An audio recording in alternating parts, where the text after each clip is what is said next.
introduction here. He's going to set this up as, have you ever felt the wind on your neck as you cross over waves, feeling the spray coat your shoes? Today, JohnR will be presenting from Project 3 of the Pathways Engaging Humor Path. Please help me welcome John this morning. Yeah. We're a slip and a rip.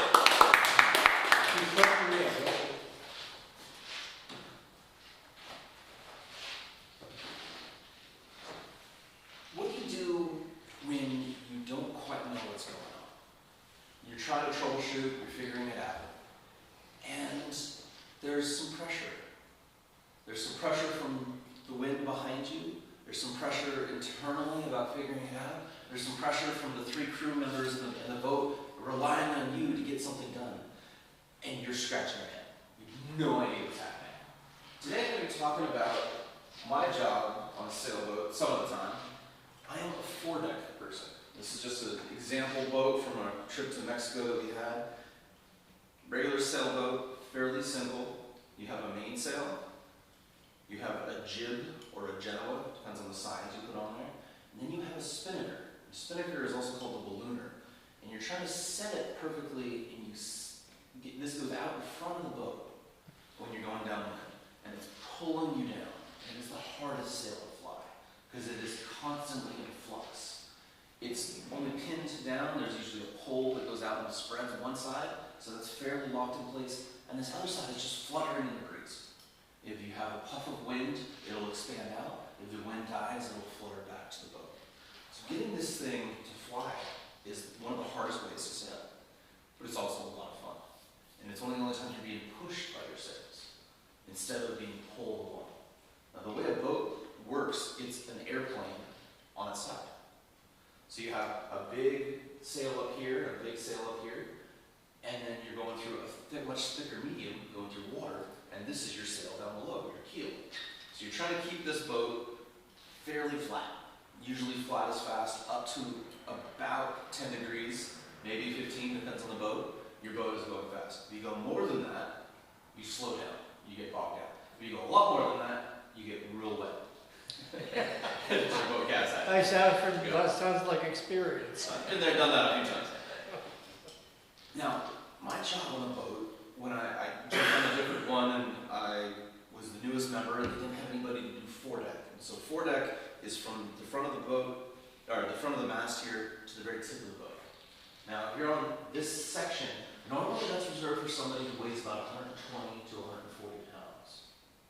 Because when they go up front, the rest of the boat isn't going to rock and move. I'm 250 pounds, a little bigger than most foredeck people. But sometimes they need 1 or 2 or 3 people up there to help make things happen. And I can usually do it solo. Big enough to do that and can throw my weight around. On a small boat like this, we would have the other 3 crew members jump to the very back of the boat to keep the rudder in the water while I went up forward. Because it was only a 22-foot boat. Now the one I'm normally on is a 28-foot boat. You think 6 feet doesn't make that big of a difference. But that means it is a much bigger boat. So out on Firm Ridge, we're one of the 2 biggest boats on the water. So it doesn't matter too much when I go to the front with the boat balancing out. But when you only have a couple people on the water, or a couple people on the boat, you need to do a lot of different things. Now the foredeck person, you raise and lower this sail up front, and then you help set this sail up front. You're not really messing with the mainsail. Now to get this one to set, it is trapped down in this hatch up front. And then there's 3 different lines. There's a spinnaker halyard, which comes down from the top. There's a sheet and a guy. Those 3 lines control this whole sail. And you need to have this sail unfurl in front of this jib. And it needs to be able to come out and fill while you're traveling down. And then you take this sail down, and you're rounding around the mark, and you're transferring your energy.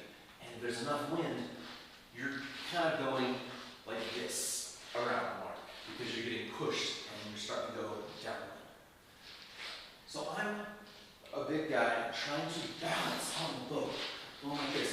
And I don't know about you, but wet surfaces can be very slippery.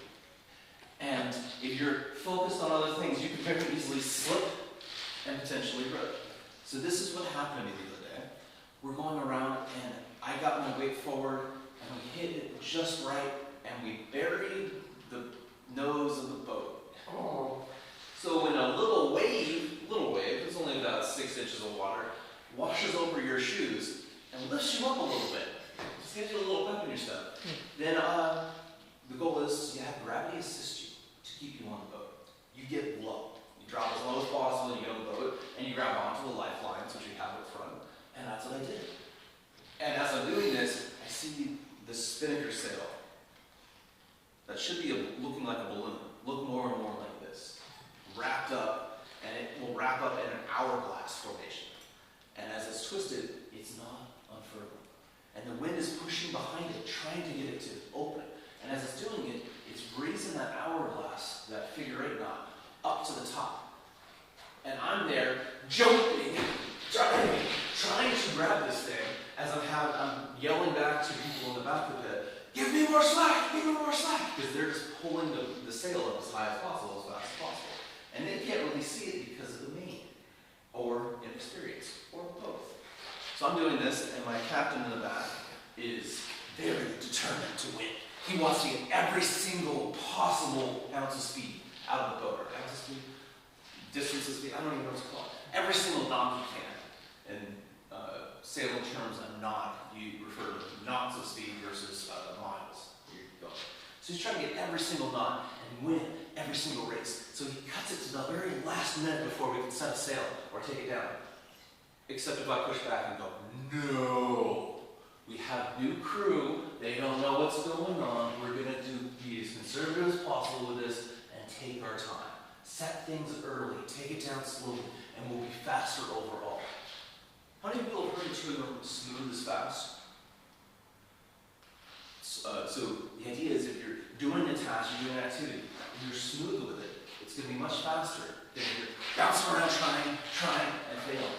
Because it's easy, it's smooth, you got it down. So I'm trying to be smooth with this sail set. We have 2 guys in the pit, and that's this area back here. It's called the cockpit. And then in the very back, you have your skipper or your steersman or helmsman. So in the pit, you are basically pulling one line in, letting another line go. Pull another line to raise the sail or drop that line. You're just kind of working in this maybe 4 foot by 3 foot area. And there's 2 of you in there, kind of trading sides, you're having to work together. And it's one of the easier spots on the boat for a new person to do. Because you have somebody behind you, the helmsman, who knows what's going on and will direct you. And Bob, my captain, is very good at being like, hey, that one there, hit that, pull on that line. And so that's working pretty good. These 2 guys are brand new, both awesome dudes, known them for a while, and they're active, they're engaged, they're trying. They don't have the benefit of experience. And so experience really counts when things go wrong. So we are setting this spinnaker sail, pulling it up, and the sail gets caught. In the very front, there's these 2 little brass balls that this sail rolls through, and it helps keep the sail in line as it gets raised up the forestay up here. And these 2 brass balls bust on my balls. This sail wasn't released enough, and so it got caught in them, and it wrinkled up and got wrapped in between these 2 brass knuckles like this, as I had somebody else pulling really hard on the top. Now, I don't know if you've ever stretched fabric extremely hard. And this is very, very thin fabric. Think of a tent fly with a 1/5 of the thickness. This is supposed to be as light as possible to sail. And so, as this guy is hauling as hard as possible to get this thing up, because he's being told, raise it fast, it gets caught in these balls. And we get a rip. You hear that? And my heart sinks. It's like, no! I've been sailing for years and I've never torn a sail. This is what I pride myself on not messing up. But I did. It got caught, it ripped. And I yelled back, ease the down here, bring it down. So he drops it down a little bit. I take, a minute to get the thing undone. As my captain's back here trying to steer with just one sail and everything going chaotic. And these two guys going, what do we do? And I'm just like, just hang out. And we're doing this. So I'm energized, I'm having fun, and I'm really frustrated myself. We get the sail up, and we have this 18-inch tear in the sail. And I'm just hoping it doesn't just keep spreading. And it doesn't. It works out all right. We round around, I pull the sail in, we set it one more time, and we do it just right. It goes smooth. And I come back into the pit, and the guys are just like this. And they're like, so that's what it's supposed to look like. And I went, yeah, y'all are doing great. I messed up. Just let me know. And Bob in the back goes, yeah, you did. Thanks, Bob. So it's kind of fun on the sailboat. Lots of adrenaline, lots of high energy, but it's also one of the most relaxing, calming things I've ever done. You're riding the wind as it pushes you along. And if you want to check out, I do the sailboat, pass it along. This is a little trophy from our Mexico expedition we did. Here's our little flopper sail. Spinner sail up front. So I'm trying to use a trophy in a model I made last night. Did you sail with Mexico? I sailed in Mexico, so we went down. We had a different couple that have sailed for years, or one guy sailed for years, and his partner hasn't done much, but she just was hanging out for the most part. We went down to Mexico, and we sailed in their international, Santana 20s international race, or the Mexican national race. So we had 40 boats in the water, and we ended up taking third place. We had a really good time with it. We had a really fun crew, and we sailed well. And it's this beautiful lake about 2 hours south of Mexico City. It's kind of, I guess, I'm trying to think of this like the Seattle Sound area right on the water. So on the waterfront, you have multi-million-dollar properties surrounding this zone. That's what this lake is like. Wow. So it was a real fancy. And we were there just like, hey, tequila shots, and let's party. But we had a really good time. So the idea with sailing is you can go anywhere in the world. And I'm a member of the Eugene Yacht Club now, and you have reciprocity, which I never pronounced properly. And so you have less chaos when you're traveling. You're able to go to a different yacht club around the world and talk to them ahead of time, like, hey, we're coming in town here. Do you have any races going on? Do you have any recommendations and stuff? Do you have a lot of places they have like a hotel type setup, and you can go and you can stay for pretty low cost, and they welcome you to town and they show you the whole city. So we're looking forward to that. We're going to try to take advantage of it when we go to Europe in September, which is a plan we have, but it's in the summer. But the idea is creating networks of people and creating networks of fun. And that's an open invite. I know this sounded a little chaotic, but that was the most chaos that happens usually on the boat. Most of the time it's a nice chill sail. So if any of you would ever want to come sailing, Tuesdays or Thursday nights, you're welcome to do so. Tuesday nights is a very low-key, chill night. Thursday nights, a little bit of ratcheted up intensity, but it's also a lot of fun. So you're always welcome. Let me know.